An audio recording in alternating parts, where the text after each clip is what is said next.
Welcome to the 151st episode of News Dump, where we run through the hottest topics in the Lewis County news scene and discuss. It's Tuesday, August 1st, and I'm local man Aaron Van Tile, joined by Chronicle editor-in-chief Eric Schwartz and assistant editor Isabel Vanderstoop, and we're joined in spirit by sponsors Summit Funding and The Roof Doctor. How are you both doing today? Just meh. Okay. Is No, the mez stand all around? Yeah, I'm not having a great day, to be honest with you. Well, you know it'll change that. Being on The the election. News dump? Oh. That too.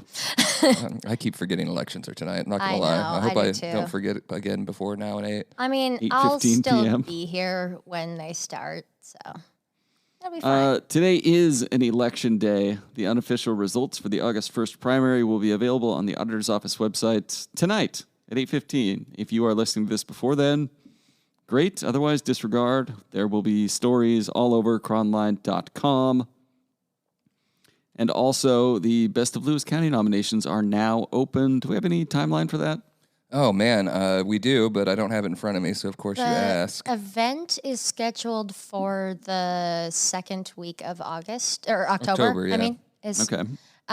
And so I would assume the nominations close probably at the start of September.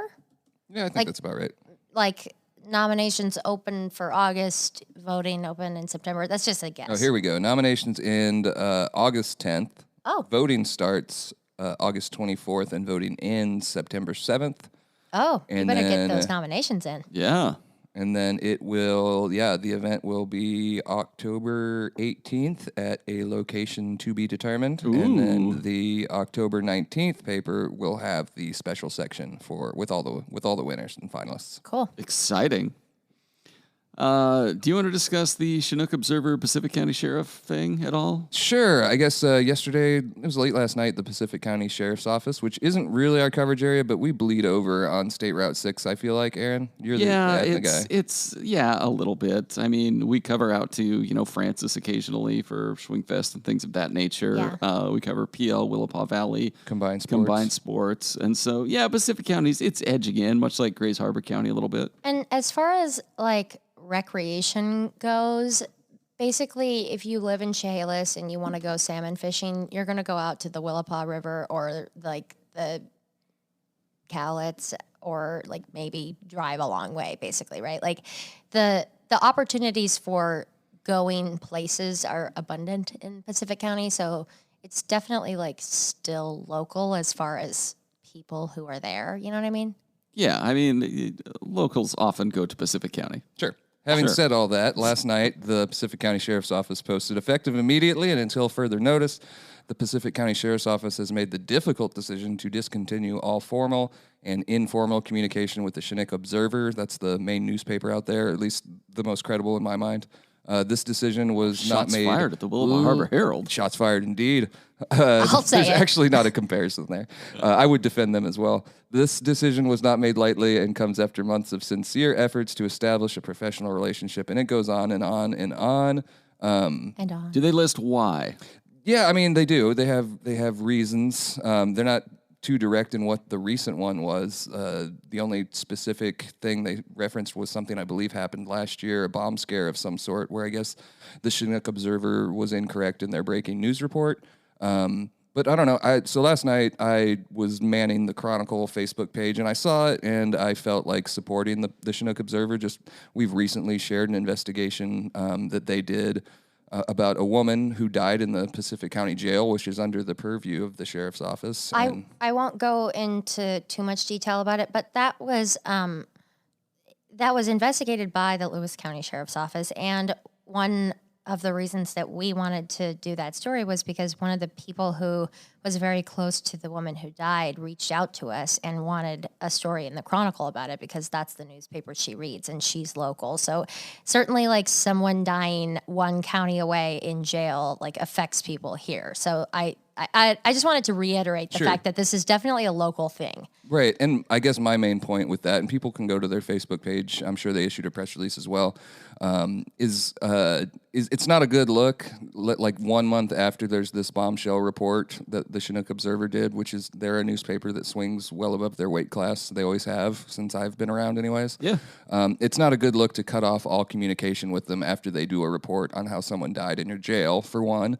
I did reach out, or he reached out to me, the editor at the Observer, provided recent correspondence with command staff at the sheriff's office who was commending him on doing a good job recently, like specifically mentioned like recent stories. It just seems to me like, let's say the paper was wrong about something. Maybe they've got a surly editor there that is just very combative, writing a 1,000-word Facebook post to sick the public after your local newspaper in this environment. Somebody had to step up for him, and a lot of people did, but there was a lot of people denigrating them as well. I think there was a million... And us. Yeah, and us, which is fine. But I just, there's 100 other ways to handle that, other than a Facebook post. Maybe a letter to the editor. Yeah, I don't know. So anyways, that's that. That's the whole thing. We might do a story on it at some point. I obviously declared my position. Probably should have put my name on the post last night, and I did a little mixing it with the commenters. Yeah, you were getting after it in there. I saw that. Yeah. I don't think that local news should ever do anything other than support free press. I don't think that's like taking a side or an opinion. I think that is the job of the news. Period. Full stop. We will fight for open and transparent government always, and we will always write about when that's not happening. And obviously, we don't know all the details of this, but it is very publicly a local government agency, an elected, government agency. It's a sheriff who runs this, is saying, I will not communicate with the community's main source of public information. That seems wrong. Even if they have a horrible relationship, that just seems wrong. And it sounds like their complaints are if you're just condensing all of complaints that people have against local newspapers. Yeah. They didn't publish a letter to the editor that we heard got sent there. There was a couple small factual errors. Their correspondent is pushy. These are things that happen in communities with strong newspapers that are watching. And I made this comment, but this isn't CNN. Some of the commenters are repeating Donald Trump's famous line that the media is the enemy of the people. Yes. And I assure you, the person standing next to you buying cereal at the grocery store nearby the Chinook Observer is not at the same level as CNN if you do feel that way. Yeah. It's completely different. They're publishing honor rolls and business features. You go look at their homepage. It's all about positivity in the community, but it's not just about positivity. They're also trying to hold their officials accountable. So I respect that. And I don't know, bad form by the Pacific County Sheriff's Office. Yeah, I agree. Shall we get into news items now that the preambles are complete? A lot of preambles. That was a lot of preambles. First up. Are these the post-ambles? These are just the ambles, my man. that makes sense.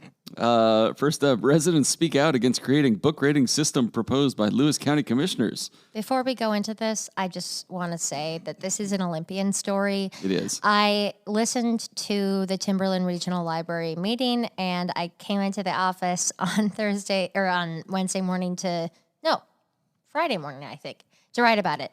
And the Olympian had already done 2 stories in the meeting that I had intended to do, and it didn't seem worthy of deadline Yours time. would have been better. No offense to Rolf Boone. I'm just saying that, they beat us here. Trying to give credit where it's due. Yeah, they actually have been providing pretty good library coverage. I agree. And that's why I'm happy to keep running it, is because I feel that they've done, a consistently good job. And so if you see us not writing our own thing about something, it's because we're sharing this. But most people were against the plan. That's my takeaway. Yeah, That spoke anyways. They had the Timberland Regional Library had their meeting on Wednesday, and at that meeting, about a dozen people gave public comment, and they all thought the county commissioner's book rating plan sucked. The library also got 142 emails from people with the same concerns, 141 of which are not on this podcast. Library Executive Director Cheryl Haywood was clear that the library district does not endorse such a system. I'd be interested in hearing the commissioner's response when presented with this information. We have a letter to the editor that'll be running tomorrow, probably, or on Thursday's paper, that is in favor of the book rating system. And they actually make a measured argument. It's not just, burn the books or anything like that. So we'll share that next Tales from the Takes page. Obviously, people are hypersensitive to this right now with like news from others. Florida? Yeah. And that was something that was brought up in a lot of the comments that I listened to. I don't think the intention of the Lewis County Commissioners was to start banning anything. I think it was like to add more safeguards. But I also understand completely like not wanting to see any restriction on who can read what, because the library is supposed to be like the system you pay in order to get information.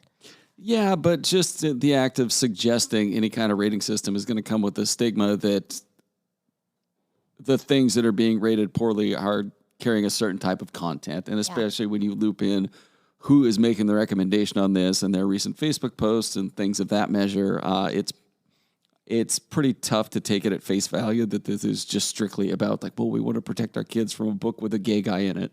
I was going to allude to that too. If it became like something that was widely adopted, not that it would through this process, but you would have, if the boards of a library board are conservative, you would have liberal bans booked. Yeah. And I don't think there's as much of a movement to do so on the other side of the political spectrum, but conceivably you could have some conservative books banned. Yeah. We talked about that a lot, I think, on the last episode, was just like who becomes in charge of creating this rating system, and do you really want them to do that? Like, yeah. I would like to point out that our county commissioners have done far more work in telling the library, which it does not control, what to do with books than it has done in telling the sheriff's office, which it controls financially, what to do about the botched murder that is currently embarrassing the county on a national stage and could cost taxpayers $20 million. International, the Daily Mail did something as well. Internationally. Actually, it was the Daily Mail U.S. Nationally. Anyway, just some food for thought there. Next news item. Yeah. Two Dogs Fasaga, not guilty of murder, but guilty of unlawful possession of a firearm. I was shocked by this. Yeah, Stunned. everyone was. The verdict was delivered by Judge Andrew Toynbee, and it basically said the testimony of Rachel Donnelly wasn't legit, and thus the prosecution did not prove, quote, beyond a reasonable doubt that he was guilty of the May 2018 murder of Paul Snarsky. Fasaga is also in custody at the Lewis County Jail on $1 million bail for an unrelated first-degree assault and drive-by shooting case stemming from a July 2018 incident. Man, that summer was... He was busy. It was pretty wild, yeah. I also did not see this coming. He was busy not potentially not murdering or shooting people, but also potentially. I think it's important when we talk about these stories that not guilty gets stressed, because the court will never decide that you are innocent. Remember? It's just, did you prove beyond a reasonable doubt? And so before you hear this and start hurling upsetness toward the judge, remember that it is the burden of the prosecutor, and in this case, a King County prosecutor, to prove beyond a reasonable doubt, which is the highest. You want that to be the highest standard in the court system, because you don't want to go to jail for murder on something that is not proven beyond a reasonable doubt. I also would not call the judge's decision into question. However, I remain shocked. Yeah, totally, Rachel Donnelly, the one whose testimony wasn't considered to be credible. There we go. She's the one who reported that she watched him shoot the guy, and then his body was cut up with a chainsaw. She helped, and then she became Two Dogs' girlfriend when she arrived with the guy who was murdered. Girlfriend. Anyways, and then the body part. It's just wild to me. Oh, totally. That you can possibly shoot someone in the head, chop up their body, move it all around the state, like the western side of the state, have an eyewitness, and be arrested for it, and then not found guilty. And again, this was a bench trial and not a jury trial, which jury trial, I tend to think probably would have gone the other way. I agree. Yeah. And also the prosecutors in this case were King County, correct? Yeah, and there was some undue criticism of the Lewis County Prosecutor's Office in the comments on a few of the posts. And I went back and added a few things just to make it clear for print. But yeah, it wasn't theirs. It got moved to King County after a judge there approved a motion from Fasaga's attorney to do so. And so between that motion to move it here and the request for a bench trial over a jury trial, it seems like the attorneys... it seemed like they maneuvered correctly for their client in this case. And I think it's really, really worth reading the story to kind of understand the full picture of this, because as Judge Toynbee says in this, it's not solely because he didn't think Donnelly was totally credible. There were times where he felt like she was lying and filling in a full picture when she didn't have the answer a moment before, etc. He had these reasons, but he said specifically, like, my decision with her had nothing to do with the fact that the defense had said she was not credible because of meth or because of this thing or whatever. He was saying, like, it's just because with that was like the main piece that the case hinged on. And if I had that and like other evidence, including testimony from this other person who was allegedly there, then maybe I would have overlooked that. But I didn't have that. I just had her. And I wasn't there, and I don't recall it in the coverage. Did Fasaga's attorneys or he himself have another explanation to how his friend got shot in the head and chopped up and spread across the state? Not really. Usually you have to point your finger somewhere else and say, this person did it. Yeah, I don't know for sure. I think they might have, like, sort of suggested that Rachel did it, but I shouldn't say that because I don't know for sure. But no, I don't think there was anything, at least, that was like overt in the coverage of the case that was like, this was the answer they offered. All right. Next item, Centralia Police investigating after vehicle tears through George Washington Park, and they have apprehended the suspect. Yes. The suspect is Lorenzo Gilbert Torres, 62, of Centralia. He drove a Ford Expedition and did some cookies around the trees in the park. Cookies? Yeah, donuts. I've only heard donuts. I've heard cookies. Spinning cookies, you know? Yeah, okay.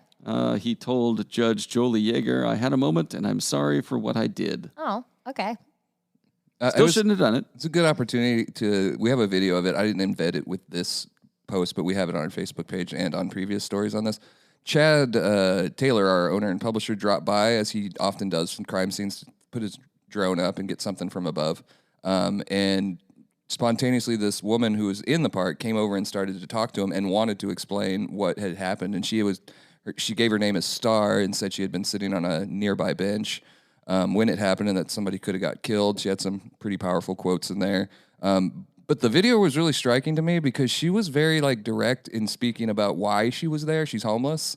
And it wasn't anything to do with this crime that I found really interesting. But she referred to herself as a nuisance at one point. She was like, we know we're a nuisance. And she was like, I would prefer to be at the river. You guys give us sleeping bags and tents, but we get chased out of there. And once you get chased into town, there's only limited places to go. And she was talking about how she was a grandmother. But anyway, she explained what had happened. She was a great eyewitness for, just anybody who's curious about it, but also for police, I'm sure. But I was like an unexpected window into the homeless situation. She was talking about, I have grandchildren, I have kids, I don't want to be here. She's like, I don't want to be sitting on this bench, but where do you go? Yeah. So I'm back to the main story, just very fortunate nobody got run over because there are lots of people in that park. So yeah. I think it's so easy to separate humanity from our understanding of homelessness when the way that we usually read about it is just in kind of data, Yeah. And that kind of thing is always, every time, whenever I have a really long conversation with someone who's homeless, it's always that same kind of feeling of oh yeah, which is, it's terrible. I feel bad that that's my reaction, but it's always like that. It struck me too that she referred to when she was talking about the residents of Centralia, it was you guys and us.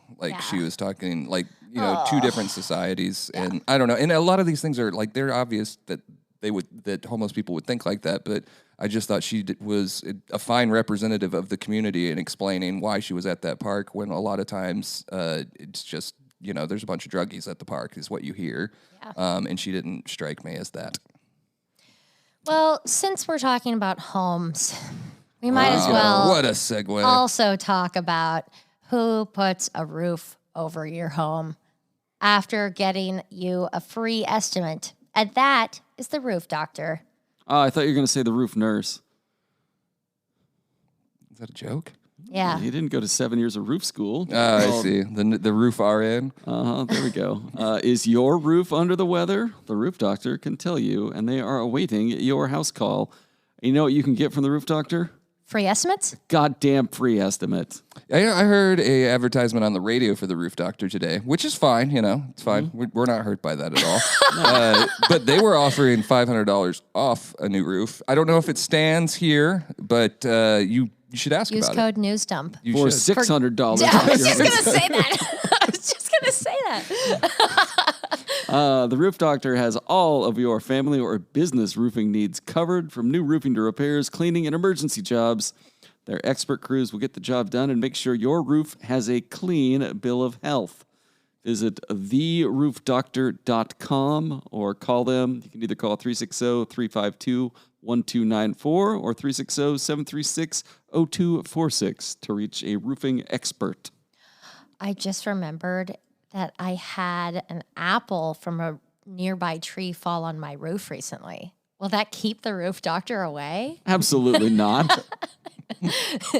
Wow. I saw the roof doctor. They had a double duplex operation going on across from Edison, and I just looked and I saw children playing, and I was like, those kids are gonna have a solid roof over their head. Oh yeah. Hell yeah. It's going to be the driest children in Centralia. God, yes.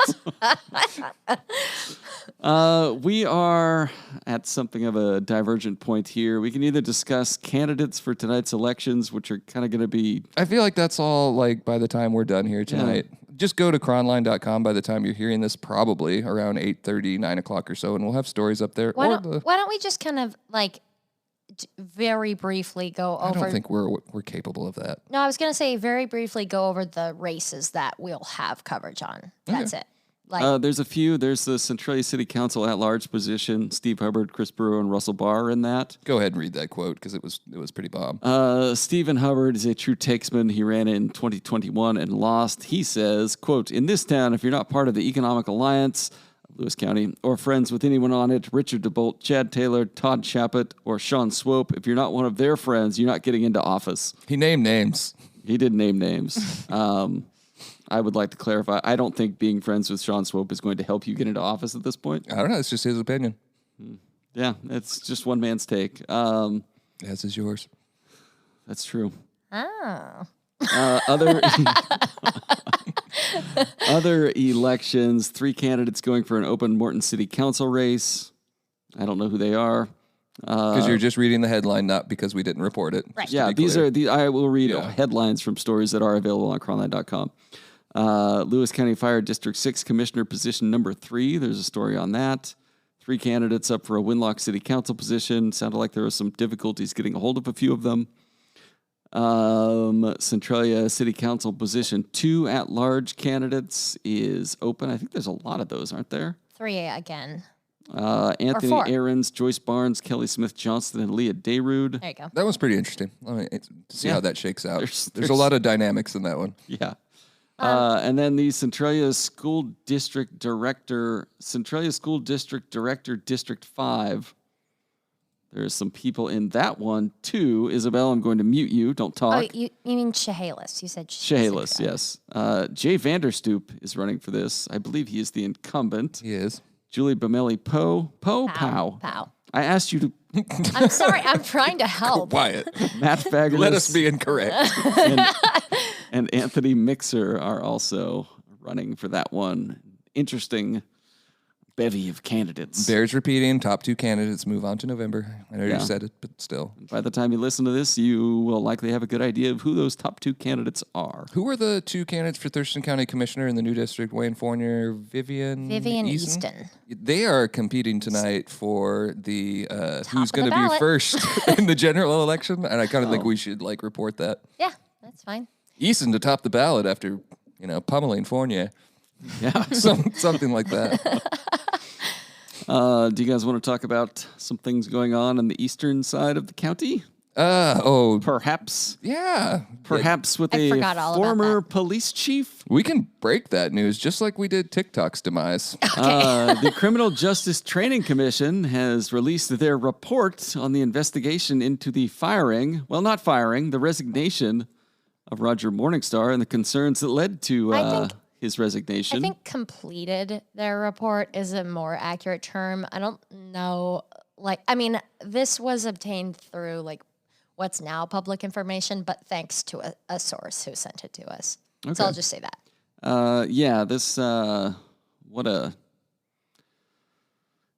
Anybody who has ever said something bad or had a negative opinion of Roger Morningstar, based on this report, you can say they were correct. You're right. They were correct. I said it to both of you, but if you were imagining that it was going to be very bad, then it's much worse than you thought it was going to be. Yeah. The report is pretty damning. Yeah. But I would say, and I keep telling you as we went through this process, we don't know the allegations there, and we don't know. So why don't you just go off, King? Just tell us your opinion on this. If you were a lady around Roger Morningstar, odds are, according to this report, he sexually harassed you. Yeah. Yeah, that's a lot of it. A troubling amount of sexual harassment. Any amount is troubling. And to subordinates.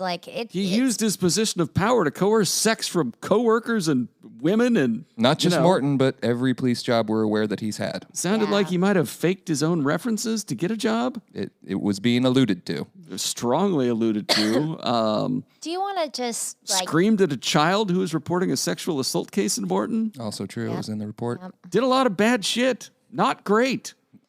Horrible, actually. Yeah. Do you want to just I feel like it's the report is 16 pages. Yeah. I feel like the uniform thing is one of the tamer examples that is still so disgusting. So I feel like if you're going to choose one, I would do that one. I didn't even get to that. We're going to we will have a story up tonight. At least that's the plan. If nothing goes wrong, Emily's working on it right now. But the gist of that one was that he showed up late, I believe, at a female subordinate's home with either a female subordinate or someone who wanted to be a police officer. I can't remember, and wanted her to try on some of the uniforms, and she was very uncomfortable by that. And he kind of insisted that she do it. And so she said she went into her room and pretended to do it and then came out and said, I'm assuming, fit great or whatever. And then he was pressing her to do it again, but come out. Yeah. That's one example. And it's not, you can't really you can't rate sexual harassment. But that was one of the ones we can tell you about without having to replace words and things like that. Exactly. I just felt like that example really, really illustrates the uncomfortable feeling that you might have as a female subordinate. And then she talks about after that at work, he was really, really nice to me all the time. And if you are, I can speak to this after having similar experiences of my own, not in the workplace, but in life, that you would then forever during that job, question whether you were there because you were qualified or because your boss had some sick obsession with you. That's gross. And that's why, I felt like that was a good example of the kind of, uncomfortable feeling that you get when you read this report.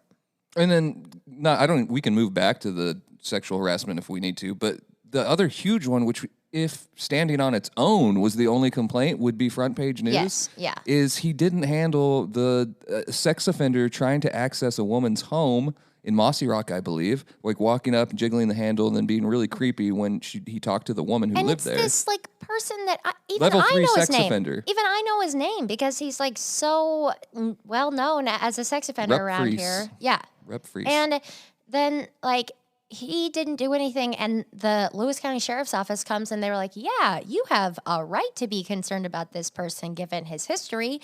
here's what we think you should do. And yeah, like the lack of response. With the Rupp is Freeze thing astounding. specifically, we covered his original crime when he became a level 3 sex offender, I believe, unless there was something before then, but it was a Winlock woman. And I remember because she came in here and there was a whole series of stories where she forgave him and all of this stuff. But the crime itself was him walking up to her door, wiggling the doorknob and it being open, him coming in and raping her. Yeah. Like, it's the same thing. And no one did anything while this woman and her children were just, gripped in fear.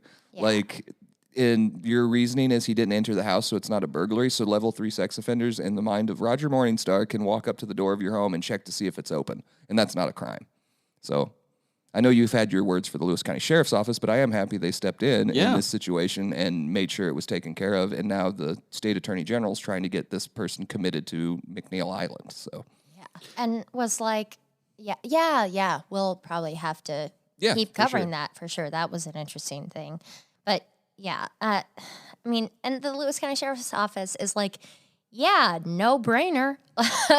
Like, you should be worried, which is like not something that police will say unless they want you to be worried, It's also, he, according to people he'd work with, is a prolific liar. He just lies. Like, and that is probably one of, along with not sexually harassing and properly properly carrying out investigations, you probably want them not to, be untrustworthy.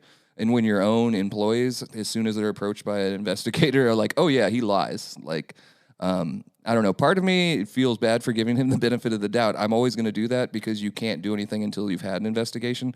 But the fact that this stretched on so long and that he was able to quit in lieu of being fired more than once. It says a lot about where the city is right now, to be honest with you. Like, I'm shocked that this came back with so many different people saying this. It's like, what was it going to take for the city to step in? Like, were you going to wait for 2 reports or 16? Or, you know what I mean? Like, was it just going to keep happening until somebody pressed? Like, I don't understand how it got to this level of so many different things. I do think the mayor, Dan Mortensen, has some explaining to do as to why it took this long. Not to single him out, but he is in that leadership position. He did eventually act. But I mean, my God, like if these things have not been quiet, we get phone calls. But we can't corroborate something, then we can't just publish it and accuse someone or something. Yeah. But this stuff has been talked about for a long time. We hear it here in Centralia. Yeah. So in Morton, I'm sure this has been going around for a very long time. And it's unacceptable. And we will try to follow up and get some answers as to, what happens next for one, but why did it take so long? It's also striking that pretty much every paragraph that starts with them interviewing somebody about one of these allegations just immediately jumps to the person being like, "Oh yeah, yeah, totally." Yeah." Every single, it's like at least in this report, the 16-page report, it is like there was no reluctance. It was they were willingly able to offer that information. And as much as the police at large in Washington and beyond have tried to clean up their act a little bit. The story of a guy being able to quit before being fired and then just moving to a new town has happened over and over and over again. Mm-hmm. Yep. And this is just proof that it's still happening. Yeah. Especially if they're getting away with it at this scale. The only thing that he wasn't really absolved of, but they admitted there's not enough evidence or definition for extremism, was they didn't find that he had dabbled in extremism, which was another one of the complaints. They found that they have a picture of him with a member of the Proud Boys. Jared's picture. Yeah, that was Patriot Prayer. That was Patriot Prayer, but they're not considered a hate group like the Proud Boys are. Oh. No, I mean, I'm hold sure. Your breath. You mean legally? Yeah, no, not even legally. By the Anti-Defamation League is what the report cited. Was they're not in the same category yet, at least. But I mean, remember, there's so many stories with Morningstar on extremism that I would consider extremism. I mean, that we just forget because there's such a high volume of accusations. Mm-hmm. I mean, there was the Joe Biden with a noose post that was reported on. Mentioned. Yeah, it's mentioned in the report. So, anyways, I could rant about it all day because I was expecting bad, but I was not expecting this bad. Yeah. One of the sections in this, The investigator talks to an employee in the city of Morton. She told me she had been dealing with sexual harassment from Chief Morningstar for approximately the last 4 years. She reports he constantly talks about others in a sexual fashion. He has told her approximately 15 times over the last 4 years that he can't forget the day they met, and tells her, "Your boobs were so big and beautiful." He kind of sounds like a dipshit Kenny Powers. He wasn't even that wasn't the only time he used that line. There's another example in the report of that. The employee also recounted a story that happened a few years ago. Morningstar asked her to sit in the room while he addressed a minor female. The minor female was reporting being sexually abused by her stepfather. Morningstar was yelling and screaming at the girl and throwing things across the room to scare her. He then called the parents to come pick her up. He told the employee it was fine because this minor had made up accusations like this before. Not great behavior. It's like you really only need to see one to get it, but then like you keep going and then that's what brings up these feelings that I've been having about like the city and just being like, how did it get there? Like, really? I mean, there was a city employee who was sitting in on that, and like we're hearing about it now, It's just, the whole thing is highly concerning. I do admit I speak on this from a place of ignorance because I haven't looked up what the process is, but he is a precinct committee officer, so he's involved with the Lewis County Republican Party. I think he's the state committee man. Okay, so now. even more so, state committee man, which I believe was previously held by Ron Averill. Right, and I think it means that if that is the correct position, I'll actually go look that up right now just to be sure. But in any case, I'm just saying if he is affiliated with the party, it would be interesting to see after a censure for Lindsay Pollock for her statements, if there's similar or any sort of action towards him. Since you bring it up, Okay. given the depth of reporting in this report and the amount of incidents, it seems unlikely to me that anybody could spend that much time around him and not have some idea that this was going on. I would agree with that based on what I've seen. Yeah. Yeah, I don't know. It's I have nothing other to say that I'm, regardless of what I had already been told and the rumors and everything else, I was shocked. I mean, it goes on. There's somebody walks into a back room at the police office when a child is watching television in the front room and finds Morningstar with a woman pinned up against the wall.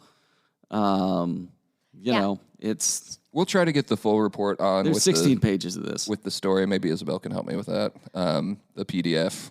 Oh, by the way, state committee man. Yep, that's what the website says. Okay. Which means that he is he represents the Lewis County Republican Party at the state party level, which means that he does planning with the state party and helps them come up with policies that come out of their committees from different counties. That's like a level of involvement that almost no one else in the Republican Party has, with like serious actual policy that gets brought up by legislators. Yeah. So that's like for realsies. You know what I mean? It's a meaningful position. We'll see what, if anything, happens there. I think I don't want to conflate the two. Never mind. Move on. Not from the topic, but just from me. We will take a break and be right back. Hi, this is Jasek from Summit Funding. Here's what a recent client is saying about us. Hi, this is Chad Taylor. Have you been thinking about purchasing or refinancing your current home? The team at Summit Funding is the best in class. Looking for a conventional FHA, VA, USDA, jumbo, or even a reverse mortgage? Trust the team at Summit Funding. Coralie and I did, and we couldn't be happier. Thank you to all of our past clients. If you have any questions, give us a call at 360-330-4037. Okay, we're back. Sorry. After an extended break that none of you will know anything about, but it's time for segments. First up, Tales from the Takes page, and the only column I have on here is the only one that matters. It's from Brian Mitke, and it is titled, Pick the Best, but also Celebrate the Rest. It was a good column. Classic Mitke. Yeah. It's I like a good, everybody loves a good listicle. And Mitke kind of does that here. He talks about the best of Lewis County, and then he also says, I'm fully... God, what the hell? I'll call it the rest of Lewis County. Let's celebrate some of the unremarkably wonderful things in our community, the kind of hidden nook or easily overlooked bright spot that you enjoy almost without noticing it.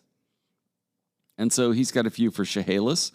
Talks about Jerry's Clock Shop, the United Methodist Church, where they, at the top of the hour, they do a church bell concert of hymns and the tones that sound off the time. Lovely church. And the Grand Staircase of Chehalis. And then in Centralia, he's got the new walking path of the China Creek Flood Control Project, which I am 100% in agreement with him. It is a delight. Oh, it's great. Yeah. And you run Thank there? you, Kim. I do. I run through there, yeah. You ever poop there? Not yet. There's no global septic there. It's only a matter of time. Don't try to hem in a sports dump advertiser. We used to have Global Septic as a sponsor on the news dump too. Yeah, briefly. yeah, we did, They were yeah. there. They didn't So- like what they heard, so No, really. they moved on. No, I have no idea. But They were like- They moved to Sports Dump. They've been our main Sports Dump sponsor forever. I think I coached one of the Global Septic owners' kids at one point, and it would make sense that they moved to Sports Dump because that's where their interests lie. That's fair. The owner is a coach. Centralia softball coach. Yeah. What's his name? David Orr. Yep. You'd know that if you listen to Sports Dump. I don't Read the Sports I Dump. got the remember. time. I remember that coming up when you guys were like, speaking of dumps, the owner of the Global Septic, and then it was like literally on the nose. Yeah. Yeah, that was great. Yeah, that was good. Anyway, he's got some other stuff listed too, but do you guys have any rest of Lewis County nominees you'd like to get in there? Celesti's Jewelry, an institution in downtown Centralia. I have so much respect for that family and their business and everything they do. They're so kind, always want to work within your budget. And I feel like no one ever talks about how great it is. I'll yeah, say that that is a too. cool store. As a young reporter with, before I met my wife, various girlfriends over the years, it was always like being in the newsroom and like, oh shit, today's the day where I'm supposed to buy something for someone. And I would just go down there and I'd be like, just straight up honest. I'd be like, so here's my budget. Yeah. It's not much, I but thought- what can you get me? They always will work with you. I've done that so many times for gifts for friends. I bought Jared. Nope. It's a I haven't talked about this yet. It's just let it ride. I bought Jared's wedding ring there. Nice. I have not talked about the fact that we're engaged on the news dump. I know people know that, but yeah. You and Jared Wenzelberger. I Yes. thought, Schwartz, you were going to say you had bought all of your engagement rings there. It's gonna give you shit. No, it was just the closest thing to the office. I probably originally Googled jeweler at 21 and was just like, hook me up with something really cheap so I can maintain a little bit of cash to head down to the tower after this. Yeah. But there are a lot of jewelers in the world who will try to take all of your money no matter what. And there are a lot that are not half as talented as they are. Like, that is an incredible business that we have just right here. I'm not kidding. Yeah, they're great. I like that he included the secret staircase or whatever in Chehalis because I discovered that once years and years and years ago. And it does feel like you've found this thing that nobody knows about. Like I only did it once, but it felt like, whoa, like I just stumbled upon it. Yeah. Just like walking around. It was like, I'm going to see where this goes. Yeah. I wish I had more time to think because there's probably some really good other rest of it. I mean, it's not really a secret, but the Willowball Hills Trail is great as well. Very true.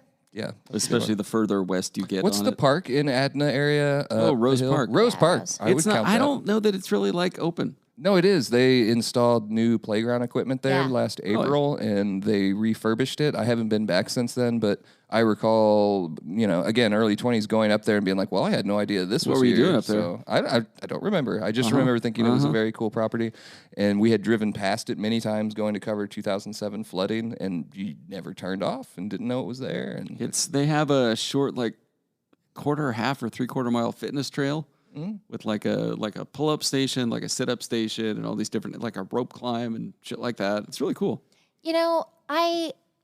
I know people like care for it and everything, but Rainbow Falls, it is a really remarkable, beautiful spot. It's right off of the highway. There's so much history there. And what a lot of people who even camp there don't know is that across Highway 6 from Rainbow Falls is the last old growth in West Lewis County. And it's gorgeous. Like, that forest is like, you step into it and all of a sudden you're just like in the past. It's beautiful. last submission, I've more than any other drive in Lewis County. Like always just liked taking a drive. I don't do it as much as a family man now, but when I was younger, taking drives. Going from like Schaefer Park and then taking the road to Tono past TransAlta. Yeah. It's always like really, Yeah. you get to drive through the middle of the steam plant as Yeah. it's just, pumping out Yeah. steam into the air. And then you hang a left on Tono Road and then you're in Bucota and then you got to stop at Joe's. And Yeah, I mean, who it's could just resist? a nice drive that you only are going to take if you want a nice drive. There's no other reason to do it. Or if it's flooding. Yes, or if it's flooding, yes. Or there was once a very bad crash, and I had to go that route as well. But Yeah. it's just a nice drive. Yeah, no, that's a good one. I love that road. While we're on Tales from the Takes page, Oh, wait, I have one yeah, more. okay, go for I it. don't think it's there anymore. But if you drive over the 6th Street Viaduct and you look off the north side, the house closest to the viaduct and closest to the train tracks used to have a pig in the yard. And it was massive. The Logan District Pig, yes. The urban hog. The urban hog. I took Ty over to see it one time. We parked down by the railroad tracks, and I was like, you got to get out and go look and see if you can see the hog. And it was right up against the fence, and he was like, oh, my God. It's like the last thing you expect to find. And I expect to find many things in the Yeah. Logan District, but not a pig of significant I have been size. keeping an eye Like a out sow. for it. Yeah, just a That's big old like pig. that's on my occasional running route, and I've gotten to, like I've stopped the last 4 or 5 times and looked for it. I haven't seen it. I think that pig might be bacon, but Yeah. Last one for me. We're going to ahead. do this forever. Yeah. I Go could. down Lincoln Creek Road quite a ways, and you come to that bend, and you go look up the hill, and there's the old staircase that leads to nothing now. There's a brand new home from a few years ago there now, but they're like the haunted staircase. Oh, is the how- steps, Yeah, yeah. the steps is how I was introduced to them. Mm-hmm. I mean, that's kind of Scary. cool. I don't You know if gotta- they're still there because you're there's gonna like go a to new Brunson's property Hollow and Winlock too. I saw pictures from there. Also, last one from me, but the lumber pond at Lincoln Creek Lumber, that like back from the old days, it is now connected to the Chehalis River. It probably was at the time because that's how they like rolled the I had no logs idea. out. Where's that at? It's like near Galvin. When we were doing the river trip, Jordan like brought us into this big pond and like told us the history about it, Jordan Nalen. And there were these gigantic frogs in there, like so big. And they have a ton of trout and stuff. And it's just like this very weird little kind of lagoon. It's right across from the Chehalis River Discovery Trail. Okay. Oh, down there. Okay. And you can walk to it now because that's right about where Edna Fund just found us on the side of the river. And like going down there in the summertime, and I think you could like fish for trout if you have the license and everything. It's totally worth it. It's such a cool spot. And it feels like Cool. you're in the middle of like swamp nowhere. I love it. I love you had me at giant frogs. Yeah. So Like the biggest frogs I've seen in Washington. I've seen some pretty big frogs, so Yeah, I it's will pretty be the judge of this. Okay. Also on the, what is it, the south or the east course at Newaukum Valley Golf Course, there's some massive frogs out there. Oh, really? Enormous. Like bullfrogs? Yeah, yeah. It sounds like the assignment for this week's podcast is we are going to go catch the largest The biggest frog we frog we can, can. and then we're Yeah. going to have a weigh-in Well, you know next who week. would know race is 'em. the people who organize the frog jumps Yeah, at Toledo. the Toledo Cheese I Days. thot you were going to say the roof doctor. I actually thought you were gonna like, No, I wasn't going to do that. did you have another entry for Tales from the Takes page? Yeah, I was just going to say my name appeared on the opinion page many times on Saturday, more times than it ever has, and all like combined into one. Actually, like one day, there were 2 different letters that talked about me. I've had 2 people come up to me since and be like, "Are you okay? Like, I saw all that stuff that was in the paper." Are you counting me? No. Oh, so 3. Oh, yeah. I guess, but that was like, you weren't asking because of that. Right. And I was like, you guys, like, they do that all the time. Like, you might not see it, but people say these kinds of things to me constantly, whether it's like on my emails or on social media or whatever. So if you're ever like, oh man, people are being so mean to Isabel, just know it's all the time. Yeah, that'll comfort you. One of them was this letter to the editor. I titled this one, but I feel like I was pretty like tame and compared to the letter, which was just "I'm glad Pride Month is over," is from Thomas Even in Chehalis. And you were mentioned in that one, and I mean, he was attempting to mock you. I don't think it landed. But the funniest thing about that one for me was the last line. Kyle Wheeler's Dignity Guild is the squeaky wheel, and Chad Taylor's Chronicle is the grease. I think both no one has ever said both that. Chad ever. Taylor and Kyle Wheeler are both very confused right now. No one. They're has both very ever upset felt by that. that. way. And I'm going to squeeze one more connection in No, on that. Chad thought that was great. He thought it was hilarious. He thought because it was that, and then also Steve Hubbard's comment was in the same edition about like you don't get elected unless you know these people. I think Chad came back and like gave me a high five and was like, "This edition's all about us." I don't know, but let's circle back to the Chinook Observer situation. I don't know what their policies are or anything, but it's like you bash us so much because of one article you read where you disagree with, I don't know, the subject matter itself, because there's not like a point to it. We're not trying to convince anyone of anything. But then we will let you bash us in the letters to the editor as long as there are 500 words or less and there's nothing provably incorrect. Well, and the hilarious thing about this letter specifically is the letter writer is saying the most logical explanation, and I can't believe the Chronicle didn't know this, is that the vandalism was done by the property owners themselves.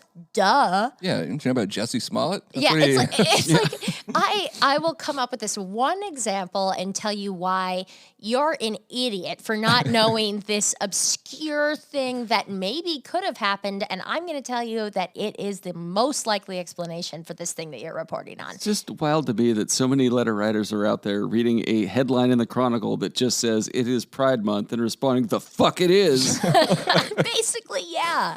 Yeah, there were a couple letters that also went after Chad. And I don't think he'd mind me sharing this. When he first came on and owned us, there was a letter that arrived and he was like, he thought it was factually incorrect. And he was just like, I don't think that should run. After that, we talked and like, it wasn't a factual thing. And he was just like, okay, from now on, just let every letter go. And he was just like, let it go as long as there's like not anything in there wrong. And I think he's done remarkably well as someone who's not come up in a newspaper I take him the opinion page to read, and just, he's never rejected it or had notes or anything, but for him to read it, and he takes it really well these days. And I think you do as well. I feel like the evil guy behind the curtains that's just pushing all my friends and coworkers out to be pummeled by the masses. Yeah, I mean, Chad and I are It's how it feels.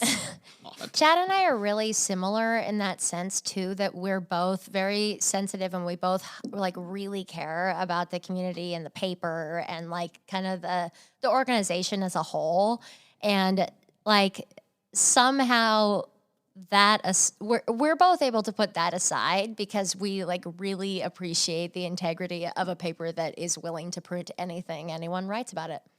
I always love the letters when it's a letter writer, and we had one this week where it's just like bashing us for our I don't know, our bias or this and that, but it's in our paper. Yeah. Like you're bashing the Chronicle in the Chronicle.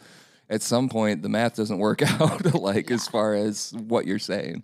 Thank you for subscribing. No, man, keep those letters coming. I got to fill the space. It won't fill itself. Bill Moeller is back. He's been back in back-to-back weeks. And we're going to have another column tomorrow about his experience in the Korean War, part of a series. cool. Oh, that's cool. Yeah, it's first of at least two. I'm Is that the excited to read third, it. fourth war he fought in? No, I think he was just Korea for him, but he was a paratrooper and really incredible stories to tell. He would rather, talk about the light stuff in life, and maybe that's why. But I read it, and it's pretty powerful. I find anything powerful that is about someone who has experienced war, but it's good. If you're a Bill Moeller fan, you're going to want to pick up the Thursday paper. I am. Oh, I know you are. That's great. Siren's banger of the week. This is just one I threw on here. On the morning of July 26th, the subject called to complain about 3 to 4 guys, quote, 3 to 4, quote, guys that live in a tent in the alley on Ohio Avenue. The reporting party, quote, just kept making inappropriate comments about the subjects instead of giving the call taker information, according to Chehalis Police. Sometimes it's important to just talk out your feelings, man. You just want to rant and rave a little. Why do you think I host this podcast? Yeah. Fair. Also, the quote, just kept making inappropriate comments about the subjects instead of providing any useful information. Sounds like a news dump review. It does. We have one other entry, A suspicious male was reportedly in the blackberry bushes in the 1200 block of Southwest Pacific Avenue on July 27th. The reporting party said they didn't know what the male was doing and advised, quote, "No one should be where they are. Stay out of them bushes." I just thought that seemed, you could take that a lot of ways, but I choose to believe that the caller was just being really considerate. They were like, if they're in there, they're going to be getting See, scratched that up. was your take. Mine was like, they're in there doing something illegal. Like, that's what I thought. I don't know why. No one should be where they are. They were trying to hide themselves. I have one more, because I know you love your indecent exposures, Aaron. I do. I heard that you do searches on sirens for indecent exposure and just read those. I just do them on Google, actually. Got ya. This is Centralia, officers were dispatched just before 8:35 a.m. on July 28th to report of a woman walking through a residential neighborhood. This is at South Diamond and East Plum Streets with no pants on. No pants. Officers located the woman who, quote, was not wearing pants but was not exposed due to her donning a large sweatshirt. The woman was given a warning and she agreed to wear pants. Did they go over and, like, lift up that sweatshirt? No, I don't think so. I think that they saw that the sweatshirt was covering, but... How did they know she wasn't just wearing, like, short shorts? It sounds like she told them she wasn't wearing pants. And then You want a because piece of this? she did agree to wear pants. True. Okay. People's Champion of the Week. The only entry I have is a Washington hiker, 78, becomes the oldest woman to summit Mount Rainier. Love that. That's a really good one. And she was also very short. I don't know how that plays in, but is there a shortest person to have climbed Mount Rainier? Well, if she's shorter, it means she is higher than other people who have also summited it, because maybe not. Well, like her Wait, feet would what? be at How does one. That doesn't work? make sense. She would be lower, because when she is Yes. on top of the mountain, she wouldn't be as high as someone who is, say, So it would be the lowest summiting of Mount Rainier. yeah, Right. I get that. it's a record. Yeah, that's something. Have we ever given Hero of the Week to a whole town? Because Riderwood turned 100 years old over the weekend.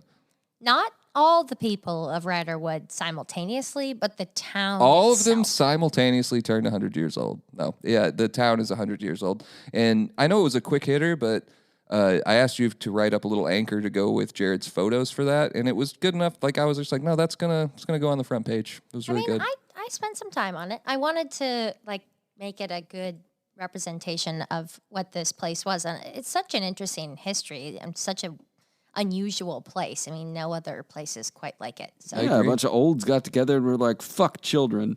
Just But no, also the founding of the town and like how it came to be, and R.A. Long helped found that, Great. which I didn't know that. no, part I didn't either. until I was Like, reading it. I didn't know till I read it. And you don't get a whole lot of opportunities to put Riderwood on your front page. Yeah. Not that we're always looking for opportunities, but I do think like we try to value our small Last towns. time it was for a murder. Yeah, last time it was for a murder. I think before that it was a teaser for their water shortage. So Yep. this was decidedly much more positive.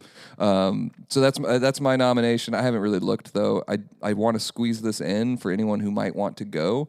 But on August 5th, Cooper Cummings, 2023 champion of Gloucester, England's cheese roll competition. Actually, Gloucester. Gloucester. I'm sorry. Thank you for correcting me there. Who won a 7-pound wheel of cheese for running down a hill. It'll make a lot more sense once Isabel writes it up. He's going to be at the Tumac Tap Room in Napa Vines at 5:30. To cut his cheese. To cut the cheese. I haven't been there yet. Is it cool? I don't know. You should go there and see this cheese situation. It's a very cool thing. Like, I mean, what an honor that he chose here to cut his cheese. I think it's cool. I'm a big fan. Okay. There's many other nominees, but we'll go with that. Do you want to do some Facebook comments of the week? I never do. I've only anymore. got a few. On a story about an 8-year-old boy being attacked by a cougar in Olympic National Park. That should have been our hero of the week. Yeah. The cougar. The cougar? What? Just kidding. It's not even funny. The It's an comment 8-year-old is- boy. Wild Why animal. you're still chuckling? You dick. Wild animal behaves like a wild animal, so it must be killed to determine why it behaved as a wild animal. Makes sense. The best part of that was, and it was from the Forks Forum sharing an Olympic National Park thing, but I thought the coolest part for me, because I could see my wife doing it, is the cougar ran when the mom came charging. The 8-year-old boy's mom just buried down on that cougar, and he was like, I don't want that smoke. And he just ran back to the forest. Mm-hmm. So, Or she. Or she. Shout out to moms. I always like, if it's really stupid, but if it's an animal doing something violent, I always assume he. And if it's just an animal being majestic, I'm always just like, oh, it must be a she. I can't tell Lovely. if that's sexist or sweet. I don't know either, but it's just where my brain goes. On the Two Dogs Fasaga acquittal, this commenter says, this judge's ruling makes no sense to me. He's saying there's physical evidence that's credible, but because everyone was high on drugs and are all fucked up and making no sense and telling different stories or not making a statement at all, everyone in that house walks away free of a crime? This man didn't kill himself. What kind of justice system is this for this guy's family?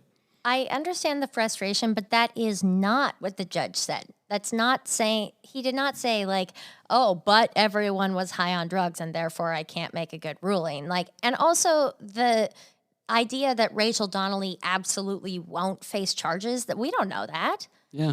I'm still very much shocked by that decision because, Yeah, but I just don't agree with like this take on it. What was his Facebook burner account? Richard Slanger? Yeah, Richard Slanger, Dick Slanger, posting on Facebook, should I let her live? Yeah. Like after Yeah. the crime. I don't think he said her. I think he said, it's not better, but he said, contemplating, should I let you live? I don't know. I can tell you if I was judge, and I'm not qualified at all, I probably would have just, I don't know.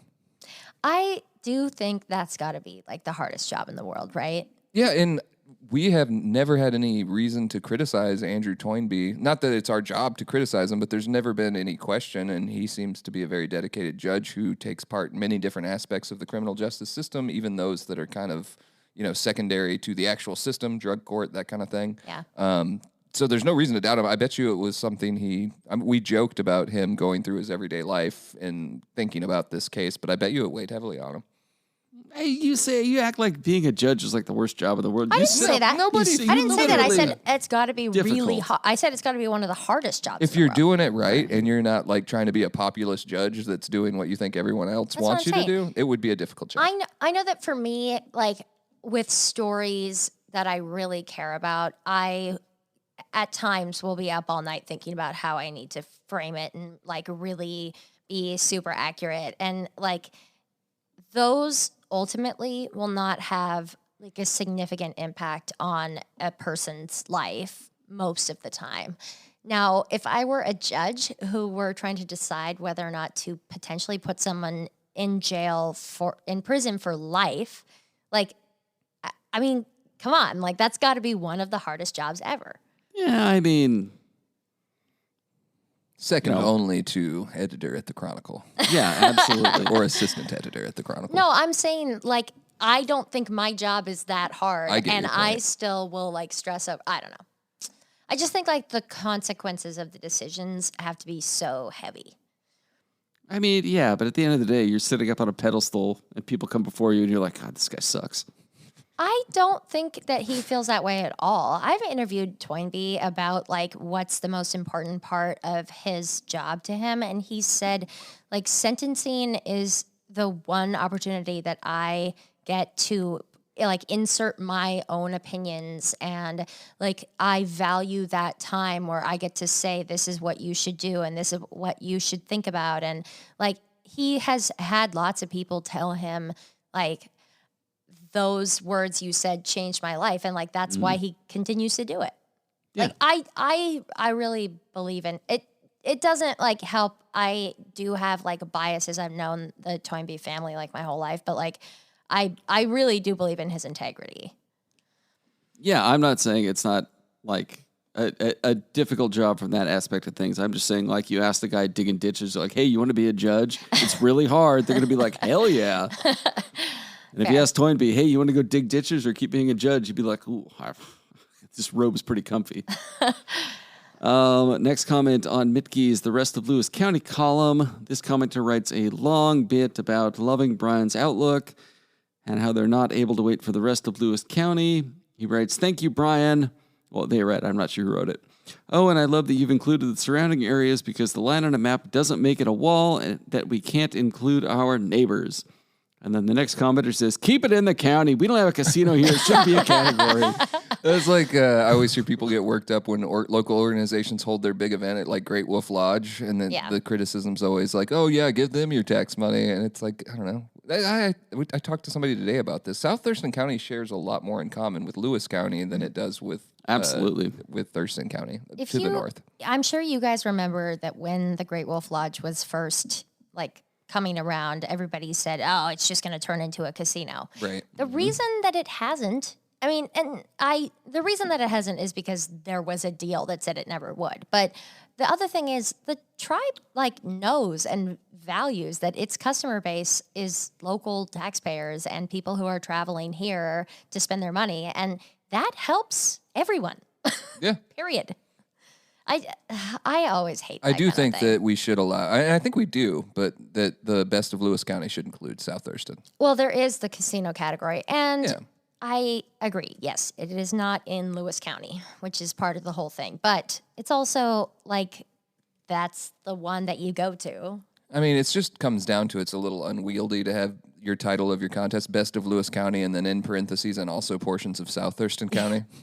Like if you just said Best of the Chronicle's coverage area, no one would participate. Right. No, I agree with you. In closing, vote Landmark for Best Bar. Good bar. And Good bar. Blarney's. Good bar.